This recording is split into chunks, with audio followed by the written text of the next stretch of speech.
जनाब स्पीकर, आज़ादी इजहार के खिलाफ नहीं, लेकिन क्या किसी को ये हक है कि इसकी आड़ में वो किसी के मजहब के खिलाफ बात करे?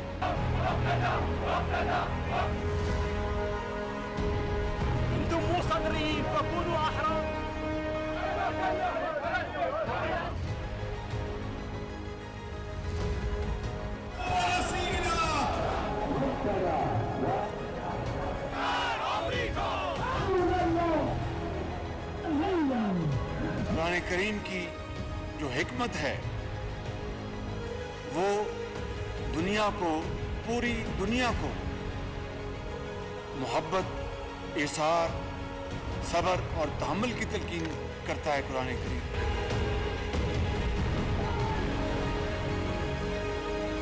हम तो इन तमाम मज़ाहिब का हम एहतराम करते हैं ताकि हमारे मज़हब, हमारी किताब, हमारे नबी करीम सल्लल्लाहु अलैहि वसल्लम के ऊपर कोई उंगली ना उठा सके।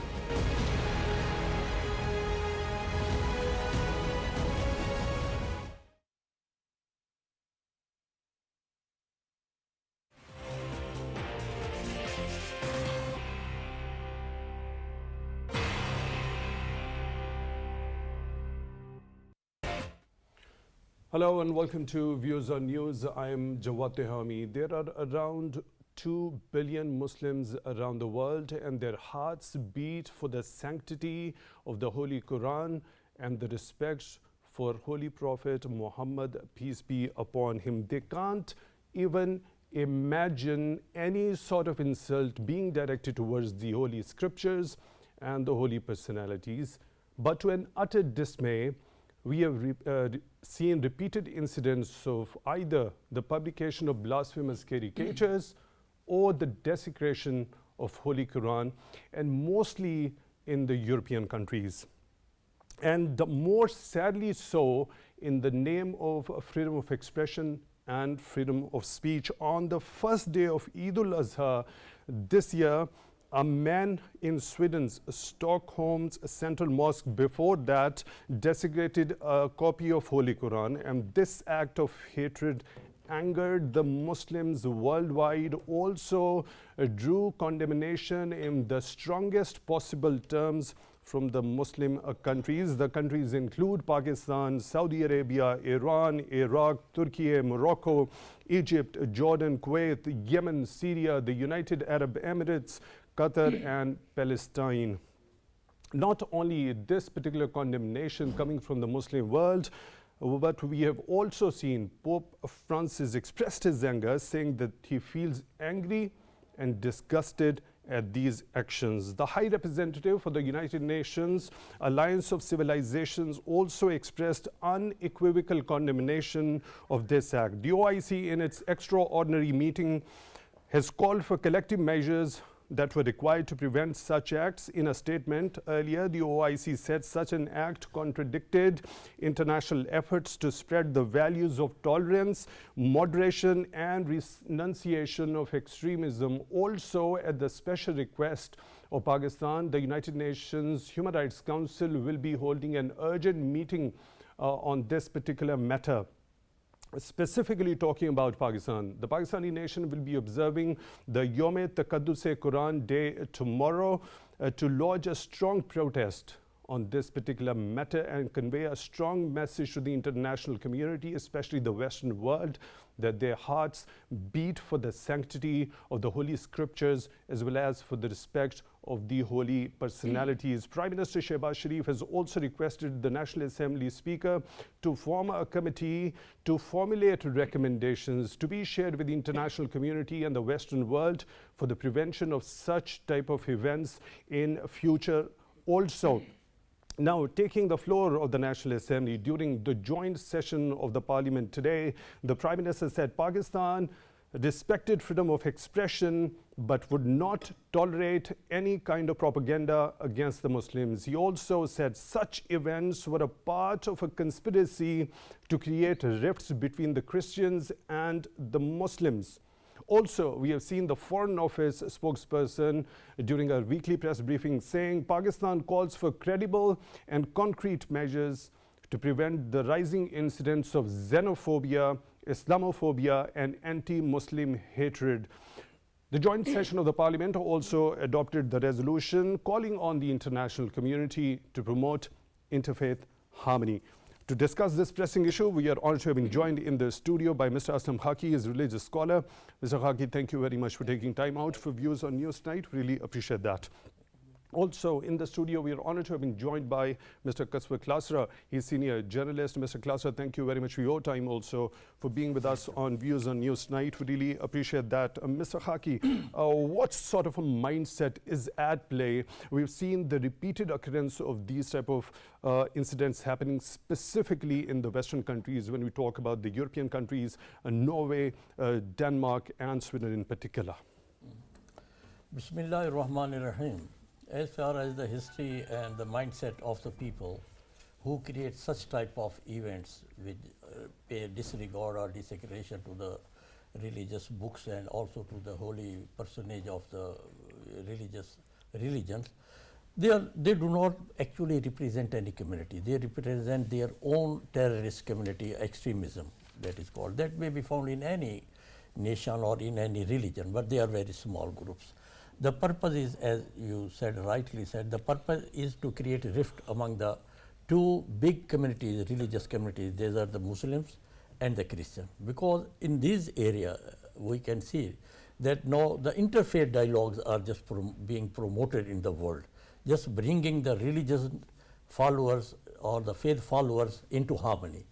So to sabotage this movement and just to make it fallow, such type of events are just managed and arranged by a mindset and the people who do not represent the Christian or any religious family, but they have their own purposes, their own designs. So, Mr. Khaki, isn't it high time to identify those people who are actually instigating for such type of events or incidents to happen? Yeah, this is the time that we should explore such events, such factors which are causing that, and the groups which are just managing it. As far as the freedom of expression is concerned, it has three perspectives. One is the freedom of expression, which just says that you have the freedom of religion and you can adopt any religion. But the freedom against the religion is not tolerated, that you can desecrate the religious families or the religious books or just showing any disrespect to the religious personage of any religion. So it should not be tolerated in the name of the religious freedom. But as far as the Quran is concerned, I wonder that the people do not, perhaps those people who are just having the fingers on Quranic respect, they should read Quran. It just speaks high of the Holy Christ, high of the Holy Virgin Mary, high of the high prophethood and the high leadership of the Holy Mary. I was in US on interfaith dialogues facilitator, invited by Presbyterian churches of Pakistan. It was in 2004. I was invited to speak in a church, which was a university church, on Islamic teachings. I just recited such ayat which were just preached there, and that was the birth of the Holy Christ, the testification of the virginity of the Holy Mary, as Quran just shows, and the high leadership, highest leadership of the Holy Mary across the world, as Quran says, that the Holy Mary, we have chosen you all over the women of the world, of the past, of the future, of all the regions and religions. So it speaks high of the Christian faith even. The Holy Christ, when he was born, he was bestowed with the prophethood. See, Inni Abdullah Atani al-Kitab wa Ja'ali Nabiyya. So if the Christian come to know that this holy book speaks high of their own and testifies their religion, perhaps I think that their mindset may be changed. So that was the event when I spoke such ayat and translated it. The dean of that university, Dr. Elizabeth, when I just concluding my speech, she came to me and just brought me to her office and said, "Oh, Dr. Khaki, you believe in the Holy Virgin Mary, in the Holy Christ?" Yes, I said, yes, perhaps more than you believe in it. She asked me to sit in the chair and asked me, "Dr. Khaki, bless my office with your presence that you believe in the virginity of the Holy Mary." So there was a gap. The people, even the educated people of that university, did not know that what Quran speaks about the Holy Christ and the virginity of the Holy Mary. So such things should be propagated at the same time, and she should be told that Nauzubillah, if Quran is a fake and concocted book, then all the testification made in favor of the Holy Mary and the Holy Christ, are they also fake? Then they will also be termed as fake, Nauzubillah. So this is how they should be educated. So there is a time to educate them at the same time and identify the people who are behind this nuisance. They are not part of that community. As after the 9/11, Kofi Annan rightly spoke in favor of the Muslim, and they were blamed being the terrorists after 9/11. He said, no, these are the terrorist group. They have their own religion. They do not belong to any religion. As he just said that you cannot attribute crusade to the Christian faith, that it was a Christian faith. That was a separate, that was a group, and that was very pertinent community. point made, Mr. Khaki. Mr. Kaswar, Klasra, this particular incident of desecration of Holy Quran is not an incident in isolation. We have seen repeated incidents happening, particularly in the European countries. I have a list right in front of me when and how such type of heinous acts were committed in the European countries, and the kind of cover the concerned governments give to it is the freedom of expression and freedom of speech. You're a senior journalist, belong to media. What does that particular cover of freedom of speech actually give them in return? Well, thank you for having me on the show.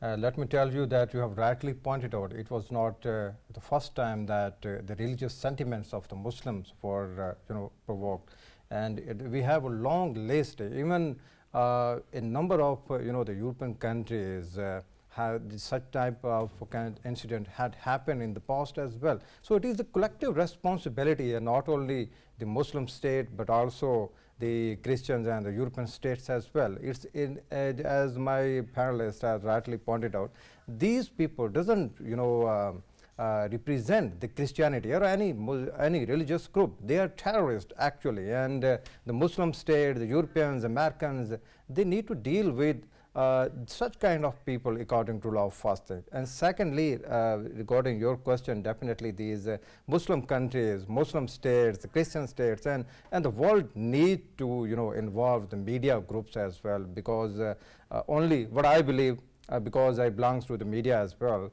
I hope and I believe that if the United Nations and Americans and the Muslim worlds engage the media houses, the journalists, the thinkers, the think tanks as well, a collective effort can eliminate such type of incident. We can put hold, we can stop such type of incident in the future as well, but we have to move collectively.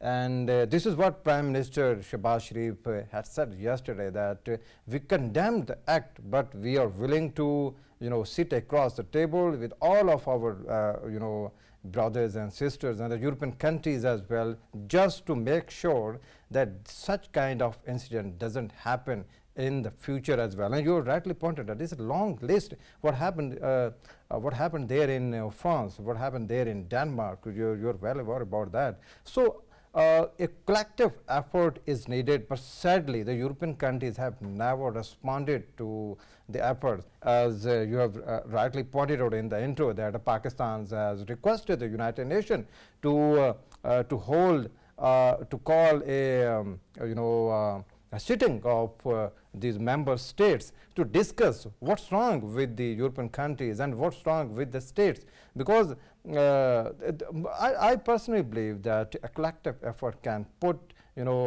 hold, can stop such type of incident from happening in the future. A collective effort is needed, and we have to involve media houses, think tanks, and United Nations as well. Right, Mr. Imran Sandhu, we are also joined by Mr. Imran Sandhu, religious scholar. Thank you very much for your time also, Mr. Imran, for being with us at Views on News tonight. Really appreciate that. Repeated incidents of desecration of Holy Quran, specifically in the European countries. We've seen a sort of condemnation coming from the Swedish government itself. Let me say, quote one of the things from that particular condemnation of the Swedish government, that the Swedish government fully understands that the Islamophobic acts committed by individuals at demonstrations in Sweden can be offensive to Muslims. We strongly condemn these acts. Later on, it also goes on to say, at the same time, the ministry added that the Sweden has a constitutionally protected right to freedom of assembly, expression and demonstration. Do you think this sort of condemnation is sufficient? نحمده ونصلي ونسلم على رسوله الكريم بسم الله الرحمن الرحيم ذلك الكتاب لا ريب فيه هدى للمتقين. First of all, Quran is a book of revealed to humanity. It actually teaches humanity, and it is very condemnable that a book that teaches humanity is being burned in the name of freedom of expression. Not only it is against freedom of expression, the great human value of freedom of expression, I would say, but it is also against the freedom of religion. They must understand freedom of expression and freedom of religion do not actually go against each other. If somebody has a right to practice a religion, as this is also a human value and virtue, why some people are allowed to condemn them or burn their book in the name of freedom of expression? So this means it is not only freedom of, it is an act of provocation. They should have mentioned that this is an act of provocation and incitement of violence, because now the world is a global village per se. The world is a global village, and if this global village has to be like that, then there are every societies have different religion. So every societies actually take care of different religious groups as well. So how can you allow one group to go against the other group, and then the action and reaction starts, and it is going to, it can create fire, it can incite violence. So freedom of expression should be differentiated from insult, incitement of violence. So I think if they want to have I can understand that insult, political sometimes statements can be insulting to other political opponents, but this is not politics. If they want to give an insulting right to their people, they can give insulting right to the people, but how can they give insulting right to a religion? Right. Religion cannot come and express itself, because religion is a set of knowledge. Right, Mr. Imran, in the very same statement, when the Swedish government says that we strongly condemn these acts, in that very statement, it goes on to say that which in no way reflects the views of the Swedish government. We appreciate that. Okay, so by saying that, can the Swedish government exonerate itself from an individual act which has been committed with the permission of the law enforcement agencies over there? So this is that is what I'm saying.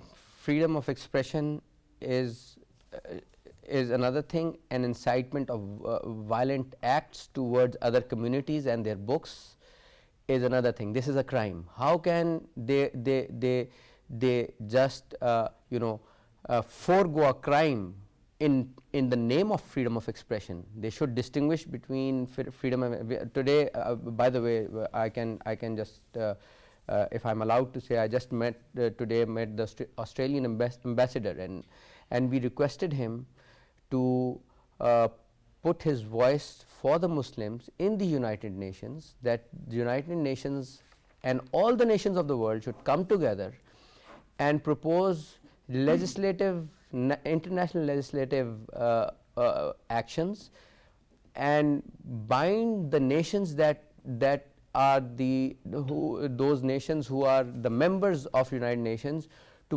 make such legislation where we can define what is freedom of expression and what is violence against a religion. This is a violent act against, this is not insult, this is violence. This is violence. Mr. Aslam Khaki, the kind of clarification that has come from the Swedish government, do you think it's sufficient? And can the government exonerate itself from an individual act that has been committed by him with the permission of the LEAs? Not at all. The response of the Swedish government is apologetic. On one hand, they seem to condemn that, but on the other hand, they give it a defense for that act. that the constitution of Sweden, that it allows the freedom of expression and all that. So that should be made conditional, because any freedom is not without any condition and without any barriers. Even in Pakistan, one of the fundamental rights is freedom of expression. But again, it is proviso is there, that's subject to law, morality and other things. You can't talk freely against any institution which is sacred. Same cases even in the European countries, in the UNDHR, United Nations Human Rights Charter, which is 1948, when they talk about the freedom, they give the condition for that, that it is subject to that. So their freedom of expression is accepted, but subject to its, you can say that it should conform with the values of the other people and should not annoy the other people. Now, it is the one hand that it is not sufficient. So the target is, because it happens always and sometime in 2 or 3 countries repeatedly, Sweden, and that is Holland, Netherlands, and in these countries. So these countries should be pressured, their government should be pressurized for that, that they should just abstain from it. Otherwise, if their reaction is then they can't control it, then they should not attribute it that there is terrorism from Islamic countries. That is not terrorism. One thing which I can suggest is, and I suggest for that, that at this time we should hold the conferences on the Quranic context, reference to the Holy Christ. That what does Quran speaks about the Christianity? What does it speak about the Virgin Holy Mary? Because the virginity of the Holy Mary is the prime sensitive issue of the Christians as well as ours. So we should identify and should hold conferences in the Europe, in Pakistan, and make speeches that how does Islam and this Quran, which is being desecrated by idiot and foolish people, not by any genius Christian, how does it speak high of the Holy Christ, high of the Holy Mary? I think then it should a better way to pacify the growing such type of Islamophobia or this extremism, and this would also the people would come to know, as I just told you my personal event and story of Dr. Elizabeth. Her mind was just changed. She gave me so much respect which I could not expect from her, because she was made aware of such things. Right, Mr. Khaki, is a very important point. That when we talk about rule of law, the courts happen to be the custodian of a rule of law and to provide justice to the common man and ensure that fundamental rights are being ensured by the concerned government. When we talk about this particular act of desecration, we see there were a number of applications made towards the Swedish police, and the Swedish police tried to put a ban on such type of acts, which was overturned by the concerned court, saying that the risks concerns were not enough to limit the right to demonstrate. So when the court is considering it a fundamental right to express somebody's freedom, and it is sanctioning anybody to go for doing such type of acts, what can the government or the law enforcement agency of that country could do?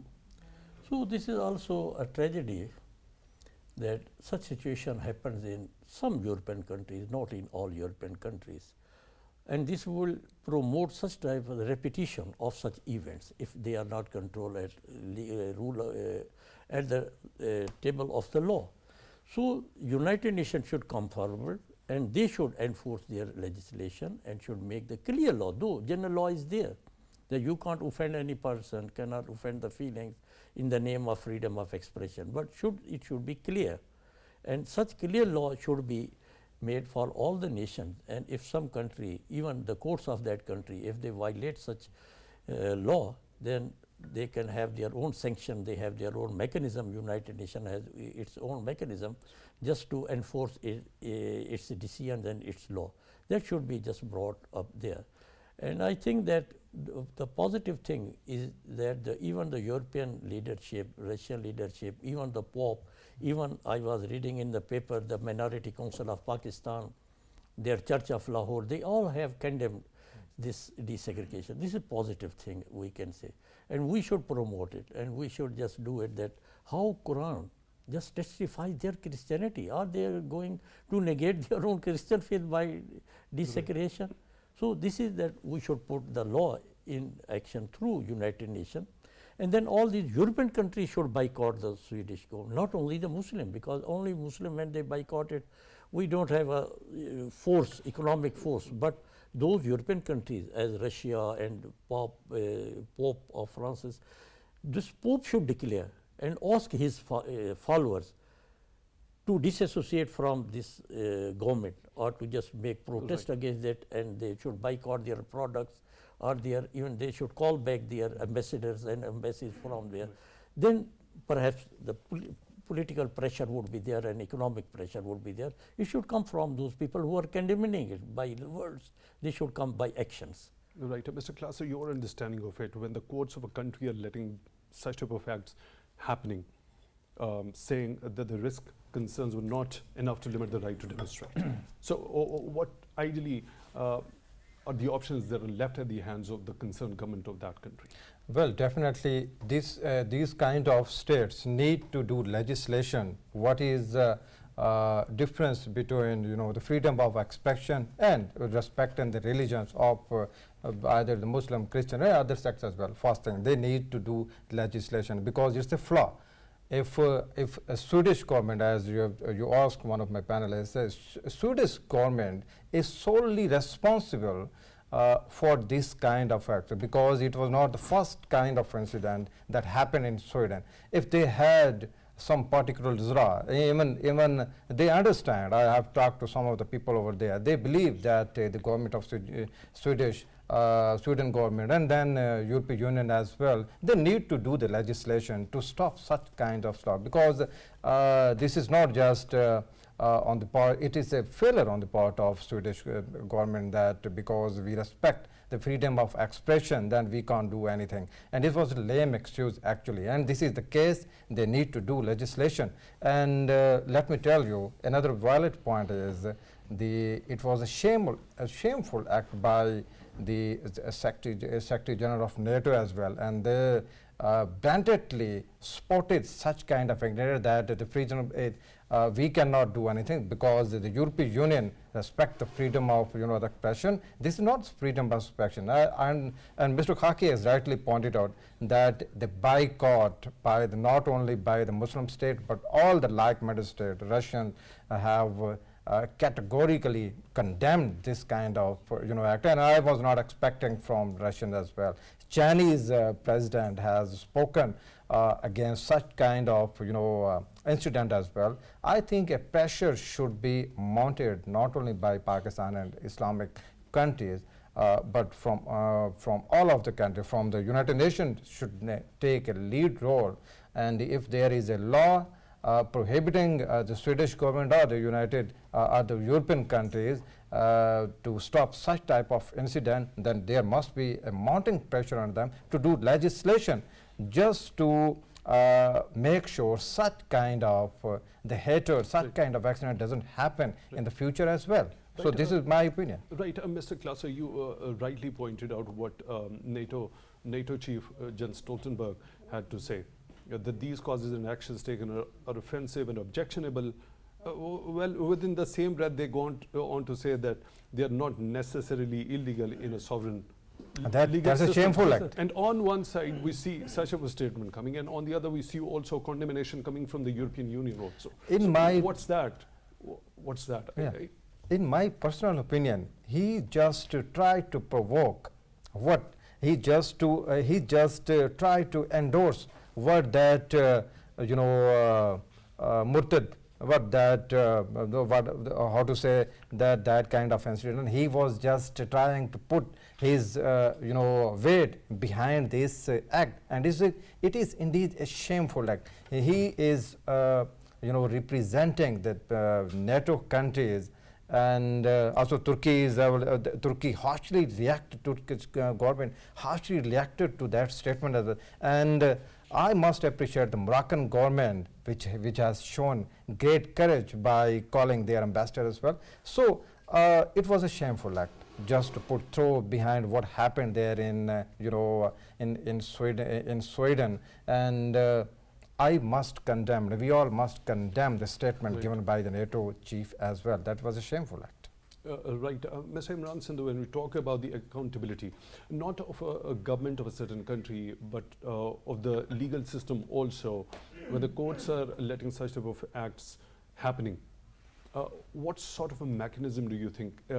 Is there any possibility of a mechanism of accountability concerning the courts of a certain country that are letting these type of actions happen under the United Nations in a sort of a way as already suggested by Mr. Khaki? Well, this question is a kind of a complicated question, and I think it's very difficult for us sitting over here commenting on how they could make themselves accountable, because every country has its own dynamics, political dynamics, and the education system and the value system. It's very difficult. But yes, at the level of United Nations, this thing can be handled, and the accountability of the countries should be on agenda on these kind of heinous acts, where it creates disturbance, and the harmony of the people can just be jeopardized by these acts. So because the harmony of the people and the sects and the religion and the groups come into jeopardy. So I think United Nations should be in a position to make those governments accountable who are not doing corrective legislative actions against these crimes. And for that matter, how people should react should be different from how the government should react. The people should react as Quran says, La tujadilu, do not talk to them but in a nice manner. But the governments, they should be more accountable, because they've got power of dispensation. They can dispense power. They've got authority. They've got the majority. And let me say, overwhelming majority of the world, 7 billion people, and overwhelming majority over there in these countries even, they're not like this. They condemn. I know when 50 people were murdered, butchered in New Zealand, and it was done by an Australian, people from Australia travelled a great bunch and helped those people who were murdered. Similarly, the Australian High Commissioner told me today that an incident happened over there in Australia with a Muslim killed, murdered an Australian. The people over there stood by the Muslim community, so that they used to sit with the Muslim community over there. So I think overwhelming majority of the world has the same value system. So these governments should make those people accountable by legislation, because they will have the authority of the majority of their nation to curb these kinds of incidences. This is how they should react, I guess. Right, Mr. Khaki, we also saw due to the efforts of Pakistani authorities, the United Nations also declared an international day to combat Islamophobia. Now, on the special request of Pakistani authorities, an urgent meeting is being held by the United Nations Rights Council also. What would be your recommendations? What should be the future course of action when it comes to United Nations dealing with such a matter? The first action has been taken by Pakistani government rightly, by just celebrating Yaum-e-Taqaddus-e-Quran, and this perhaps on Friday tomorrow. So this is the fact which would highlight the issue, not only at national level, rather on international level. So this is the first, we can say, a concrete action in this direction. As far as on international level is concerned, as I earlier just tried to explain it, that the people who are standing with us, the European people, they should be just asked to transfer or translate their verbal action into their practical action. As number one, that they should give a warning, rather not warning, rather a demand to the government of Sweden to punish those people and take them by their iron hands. And if they don't do it, they should give the deadline. They should then have those actions by calling back their embassies or boycotting their. Even I would like that the Pope of Francis, this is the Pope of Rome, who is the highest leader of the Christian community, he should come forward after this condemnation and ask his follower, whose population is more than the Muslim population, to boycott their products, to boycott their other connections, and then they will come to the knees to the Sweden. Otherwise, they are hypocrites, the Sweden government, the Holland. On one hand, they condemn it, on the other hand, in the name of freedom, they just support them. This statement of the Holland, of the Sweden government, is in fact, I would say, supporting this Desegregation Act, not Condemnation Act. So, under the garb of condemnation, they have supported it by saying that it is in their constitution. And in Pakistan constitution, there are many provisions, and if we allow them. One friend rightly said to me, that is a very religious extremist, he said that if such things are not controlled in the name of freedom of expression, then tell these governments that we have also our faith of freedom of expression or freedom of movement, then we can not stop the fatwa of these mullahs for direct action against such people. That would be just another action of extremism which should be condemned at the same time. So, we should condemn actions before we condemn reaction. So, the action should be condemned, and if some reaction comes, violent action comes from the Muslim community without reservation, then who should be held responsible? So, this is what should be. Right, Mr. Khaki. Sometimes when we talk about imposing the economic embargoes or boycotting the products from a certain specific country where such a vile act has been committed, we are also aware of the fact that a huge chunk of Muslim population also resides in those countries. Yeah. In case if the entire Muslim world takes a very stern and a strict action, Yeah. so what sort of an impact is going to have on the Muslim diaspora who is a resident of those countries? I mean, shouldn't there be a way in which the things should be resolved through negotiations, and those authorities should be impressed upon to have those corrective measures rather than Muslim countries taking a very stern action? No, as far as these first actions are, which we are just through dialogues and through legislation, these are the first action. But if they fail, then what should be done?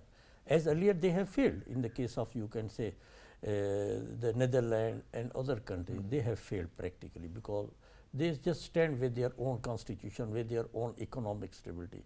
As far as the Muslims in Sweden are concerned, they may be affected, but they are the citizens of Sweden. Why should we take them as the Muslim citizens of Sweden? They will not suffer. The government will suffer. If they will suffer, they are ready to sacrifice for the sacredness of Quran. They would not suffer that, they will welcome it. So I think that the citizen of Muslim citizen will not suffer. Right. Mr. Klasra, your understanding of this, the impact on the residents, the Muslim residents of those countries? Well, I don't think a significant type of impact could be taken on the Muslim citizens of the Israel. As Mr. Khaki said, they are Swedish, and they need to understand that the world's two biggest portion, I mean Christianity and Muslims, have been put together. It could be tit and tat action, and as we have discussed already, that a small section of sophisticated terrorists have actually brought these titans in front of each other, and the Swedish government and the Swedish Muslims and also Christians and other sects need to understand, and I think what I am in touch with the people over there, the generous community over there, and they believe that the reaction from the Muslim society of the Swedish government and the Sweden was calculated and sophisticated as well. I don't think that because first they are the citizens of Sweden and then they are Muslim, I don't think that there could be any sort of reaction from other section on this Muslim community. there But, will not be a Mr. Klasra, significant. after 9/11, we saw that Muslims who were in the United States of America had to bear that very brunt when there was a huge media campaign. And the actual damage was done towards the Muslim identity after 9/11 because of that very relentless media campaign that was launched against the Muslims. What's your That is why their reaction was calculated, because the Muslim community over there, they do understand that in case if they reacted harshly like the other people of rest of the world, definitely they could face the burn, because you have rightly pointed what happened there in with the Muslim in the aftermath of 9/11. That is excellent question as well. But as we discussed earlier, that they are also enjoying the same status like the other section of the Swedish society as well. But perhaps, regarding your question, one-liner, that the Muslim community believes what happened there in the aftermath of 9/11. That is why their reaction was really calculated. And in this background, definitely there could be backlash against this little Muslim community as well, and the Muslim community understand it very well. That is perhaps the fact that their reaction was really limited and calculated. Right, Mr. Imran, Sandhu, what do you think? What is required more at this point in time when we talk about spreading the real message of Islam, the message of brotherhood, empathy, and compassion? Before I answer this question, brotherhood, empathy, and compassion, I've just read one article over here that tells about what was the reaction of Swedish government. So I would really appreciate the action. According to my research on the internet, they say that deeply disrespectful and Islamophobic, they called it as. That is good.